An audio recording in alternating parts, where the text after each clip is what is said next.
Hello friends, શિયાળામાં મારા ઘરમાં બનતું એક વસાણું તમારી સાથે શેર કરું છું। આદુ પાક 250 ગ્રામ આદુને છોલી ટુકડા કરી અને મિક્સરમાં ક્રશ કરી લો। હવે એક પેનમાં 100 ગ્રામ ઘી લઈ ગરમ કરી ધીમા તાપે 100 ગ્રામ ગુંદર ફૂલાવી લેવાનો છે। ગુંદરમાં સહેજ પણ કચાશ ના રહે એ રીતે ગુંદરને ફૂલાવવાનો છે। નામ સાંભળી તમને લાગશે કે આદુ પાક તો કોણ ખાય, પણ એકવાર તમે આ રીતે બનાવેલો ચાખશો તો હલવો કે બરફીને પણ ભૂલી જશો। ગુંદર તળાઈ જાય એટલે એ જ ઘીમાં આદુની પેસ્ટને સાંતળી લેવાની છે। આદુને ક્રશ કરતી વખતે તેમાં પાણીનો ઉપયોગ જરા પણ નથી કરેલો। હવે ઘીમાં ધીમા તાપે આદુને સાંતળવાનું છે। સહેજ પણ કચાશ ના રહે એ રીતે આદુને બરાબર શેકવાનું છે। જો આદુમાં કચાશ રહેશે તો તમારું વસાણું ખરાબ થઈ જશે। આ વસાણું બનાવતી વખતે મેં લોટ કે માવાનો પણ ઉપયોગ નથી કર્યો, છતાં આ વસાણાને તમે 1 મહિના સુધી બહાર સ્ટોર કરી શકશો।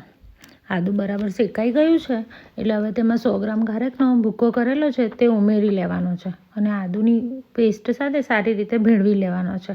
હવે 100 ગ્રામ બદામ અને 100 ગ્રામ કાજુ લઈ તેનો પણ ભૂકો કરેલો છે તે પણ અંદર એડ કરી લેવાનો છે અને બધું સારી રીતે મિક્સ કરી અને ગેસની ફ્લેમ હવે બંધ કરી લેવાની છે। જો તમને મારી રેસીપી ગમતી હોય તો લાઇક, શેર અને કોમેન્ટ જરૂરથી કરજો।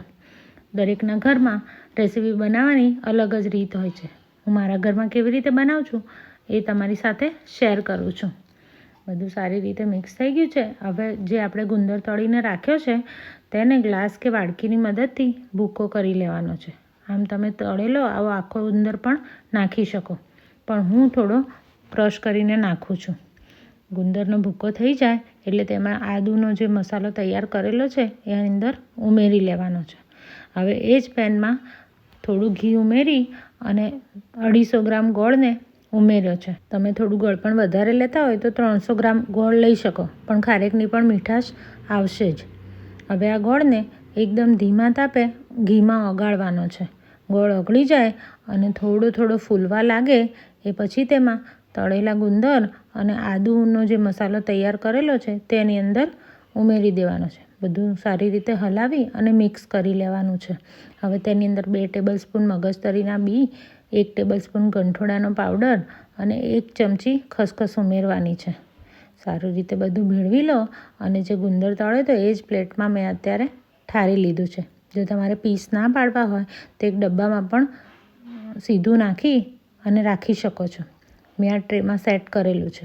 હવે તેની પર 1 ચમચી જે ખસખસ વધી છે તે ભભરાવી દેવાની છે। તો તૈયાર છે આપણો એકદમ ટેસ્ટી એવો આદુ પાક। એકવાર જરૂરથી ટ્રાય કરજો। Thank you.